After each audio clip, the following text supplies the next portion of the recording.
why do you think that is? Why do you think it's so difficult for people to connect about traumatic events?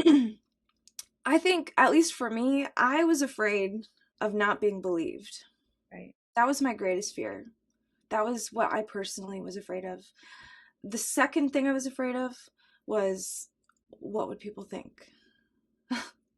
It shouldn't be what I was afraid of, but I was. I didn't want people to look down upon me, think I'm disgusting, because I feel disgusting from what happened. Trust me, I do. But when you're a kid, you don't, when you're so young, you have no idea what's going on. So that kind of actually reminds me a little bit of the moment I realized what was going on was wrong. I was in elementary school, and we had a guidance counselor come in, and they did their spiel on sexual harassment, and they were explaining these things, tell an adult, and they were explaining these things and I just remember sitting there thinking, well, this happens to me all the time, and I'm just looking around, and like, kids at that age are kind of mean and are laughing and stuff, you know what I mean? When things like that are talked about. And I just felt ashamed in that moment. And I think that's a large reason why a lot of victims don't come forward. It's shame. Shame. But my words for those people that feel that way is, you do not need to be ashamed. And you are not alone. You will never be alone.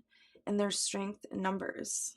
I think that's really important to remember, because that helped me get through that. Yeah. You've done such an amazing job of transforming all of these very traumatic experiences into beautiful art and channeling that.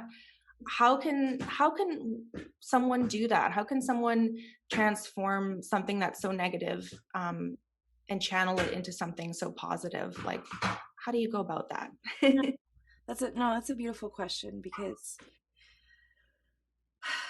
I felt like it was a scar for a while, you know what I mean? And I guess you could kind of use the analogy of those breast cancer survivors who've had the mastectomies, and they get these beautiful tattoos to cover it up. The scars are still there, it's still a part of them, but they've created something new out of it, to channel it, to channel that pain, and that's what I did with my music. I would say to someone that's looking to do the same thing, to try new things. I actually found a passion for painting also. I mean, I'm no, like, artist, like professional by any means, but it's very therapeutic just to put the colors out there and try to channel what you're feeling in here and putting it out there, okay? Because I feel like a lot of people with mental health issues have a hard time expressing their true feelings. I mean, I'm sure, I would say maybe generally people have that issue, but you have to learn, you just have to learn to channel it, I suppose.